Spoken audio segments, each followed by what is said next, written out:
దివాకరం, కరుణామయుడు దివాకరం, దయామయుడు దివాకరం, క్యాషియర్ దివాకరం, కలియుగ పురుషుడు దివాకరం, కలియుగ మహాపురుషుడు దివాకరం, క్యాషియర్ దివాకరం, దయామయుడు దివాకరం, కరుణామయుడు దివాకరం, దయామయుడు దివాకరం. ఏంటి మనోడా, ఏంటి సంగతి? బ్యాంక్ క్యాషియర్ అందరికి డబ్బిస్తున్నాడు. పదండి పదండి. ఇదిగో వెంకీ, ఎవరే దివాకరం? మన బ్యాంక్ క్యాషియర్ అందరికి మరి డబ్బిస్తున్నాడు. మాకు ఇస్తారా? పదండి పదండి. డబ్బులు తీసుకుందాం. కరుణామయుడు దివాకరం. అంతగా పోడుతారు. అసలు ఏం చేశాడు అతను? ఆయనే చేశాడు. ఉండవా, అంతా అతనే చేశాడు అంటారు. అసలు ఏం చేశాడు అసలు? ఆయన ఏం చేశారో చెప్తే మీలో ఒక్కడు కూడా ఇక్కడ ఉండడు.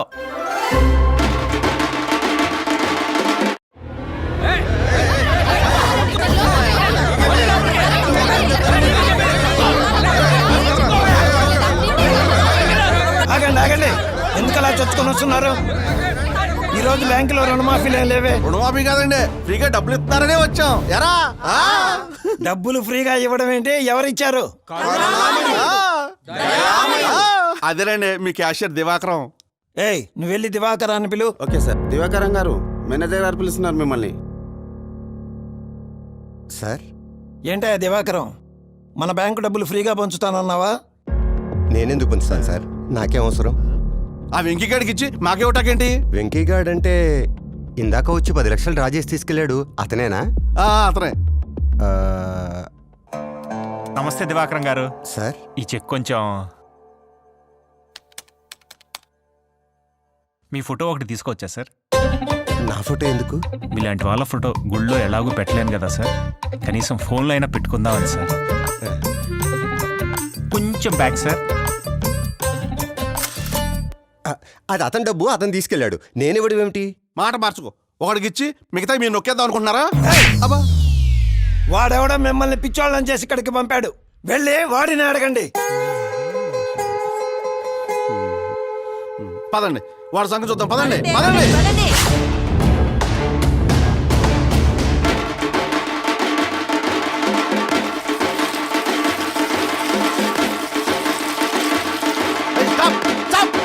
What hell is going on here? బుద్ధుందా? వాడే దేవుడా లీడరా? వాడికి చింత మొదలు కొడుతున్నారు. రేయ్, నీ డబ్బులు నీకు ఇచ్చినోడికి పాలాభిషేకం చేస్తావా? సిగ్గుందా నీకు? ఒరే, మరి ఇదే పని నువ్వు చేసినప్పుడు? నా డబ్బులు నాకు ఇచ్చినోడికి నేను ఎప్పుడు పాలాభిషేకం చేశానా? గుర్తు తెచ్చుకో.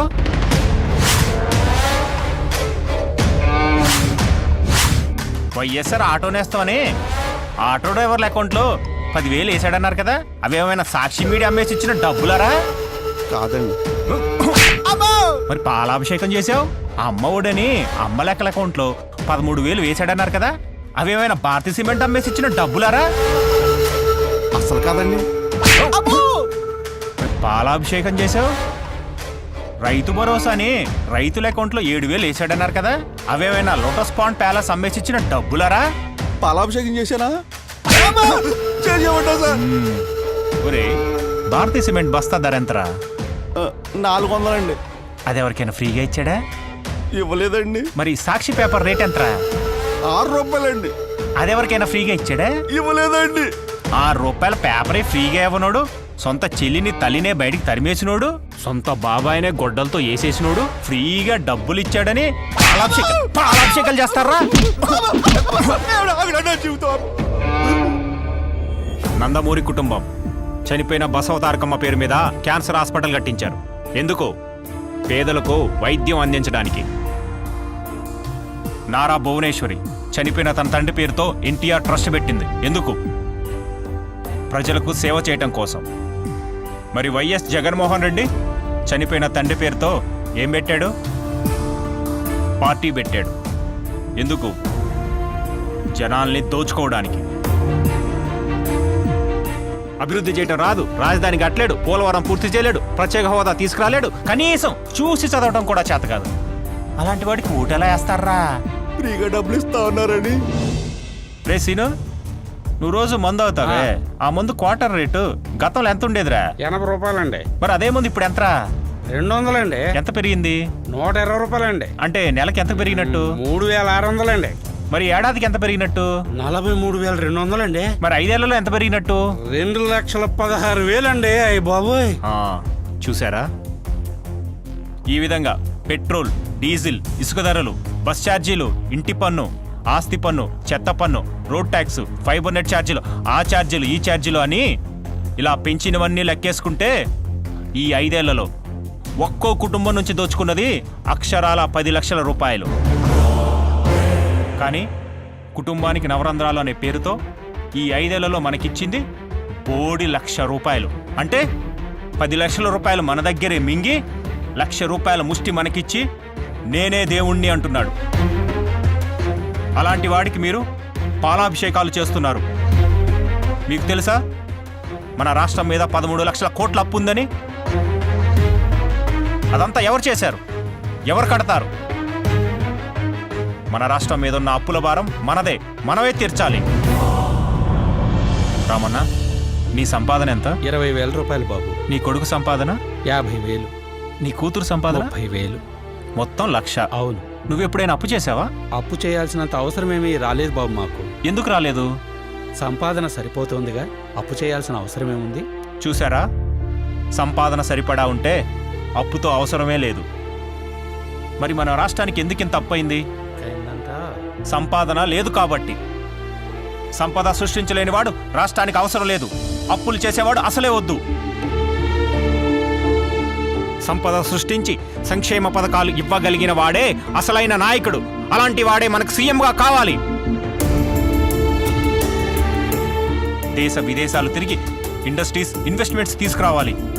అంతేగాని ప్యాలెస్ దాటి బయటికి రాని పిరికోడికి ఈ రాష్ట్రాన్ని అప్పచెప్పకూడదు. వీడికి కియాలో ఉద్యోగం, సంవత్సరానికి 10 లక్షల జీతం. వీడిది సాఫ్ట్వేర్ ఉద్యోగం, సంవత్సరానికి 12 లక్షల జీతం. వీడిది హీరో మోటార్స్లో ఉద్యోగం, నెలకి 85,000 జీతం. వీళ్ళలో ఎవరూ కూడా ప్రభుత్వం బటన్ నొక్కిచ్చే పథకాల మీద ఆధారపడి బతకట్లేదు. రివర్స్లో వీళ్ళ జీతాల నుంచి ట్యాక్స్ కట్టి ప్రభుత్వాన్ని బతికిస్తున్నారు.